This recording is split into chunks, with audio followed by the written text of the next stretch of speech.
je vois pas trop la justification quoi, de tout dissoudre, qu'on aille choper des leaders, qu'on aille choper des mecs qui ont fait de la baston. Autant je suis beaucoup plus... enfin plutôt, je suis pas sur ta ligne sur les déplacements de supporters parce qu'on n'arrive pas à les régler.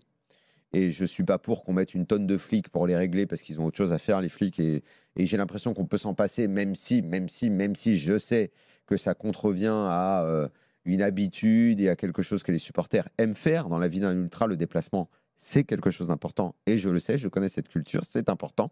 Sauf que demander aux flics aujourd'hui, parce que ça demande à chaque fois des effectifs. Ce que dit Bruno Retailleau, c'est aussi ce qui motive sa décision, justement. Mais ce qui n'est pas vrai. Il dit à Marseille, ce qui n'est pas quasiment vrai. 3 quarts des forces de police sont mobilisées sur le Vélodrome. Mais moi, je et peux pendant ça, il n'y a personne dans d'autres quartiers à Marseille. Aussi. Imagine qu'on pose la question à la population.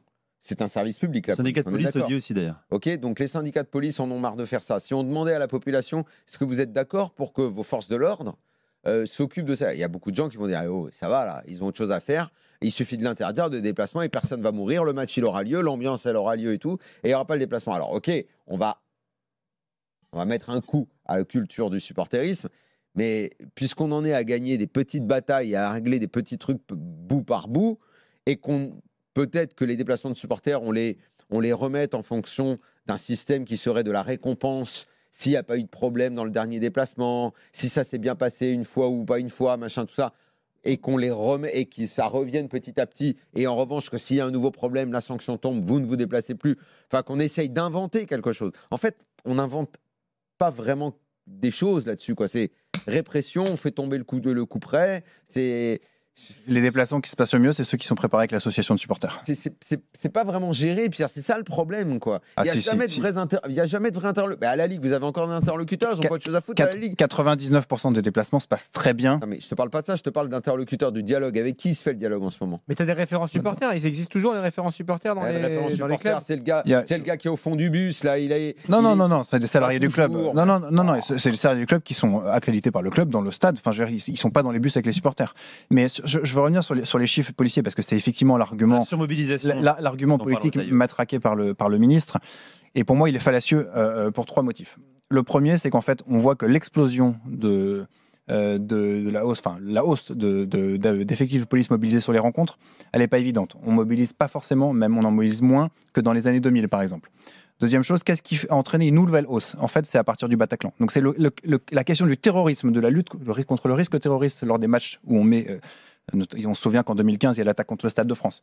Donc, c'est à partir de là qu'il y a de nouveau une hausse. Donc, le premier motif, terrorisme. Deuxième, dans le rapport de la Division nationale de lutte contre l'illégalisme, il est marqué 2 autres motifs. Le premier, c'est qu'en fait, on a changé le mode de comptabilisation des forces de l'ordre mobilisées. Donc, en fait, il peut y en avoir autant qu'avant, mais on en comptabilise qu'on ne comptabilisait pas avant parce qu'elles sont à d'autres endroits.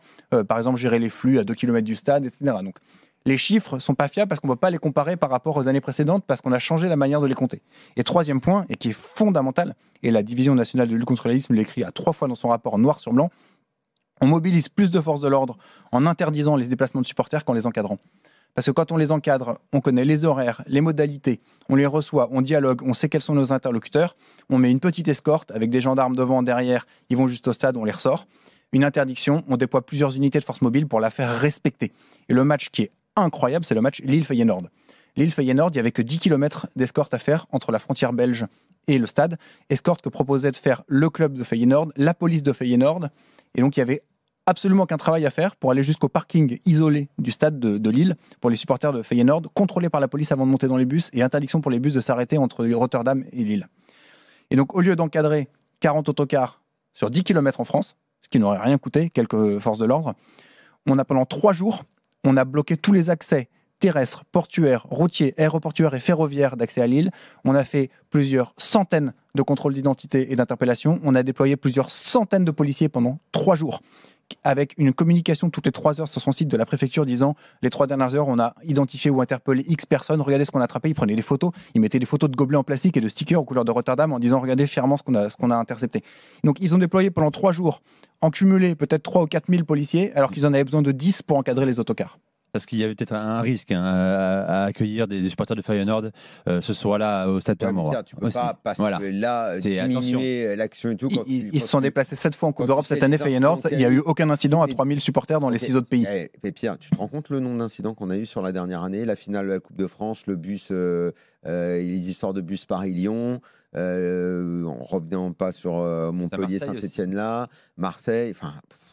Sur la dernière année, prenons le match Marseille-Lyon. Combien d'identifications et de supporters sanctionnés pour le caillassage des bus? Non mais Pierre, moi j'en sais rien de ça. Toi après tu fais l'avocat, tu vas défendre les liens et tout. Nous on est là, on regarde.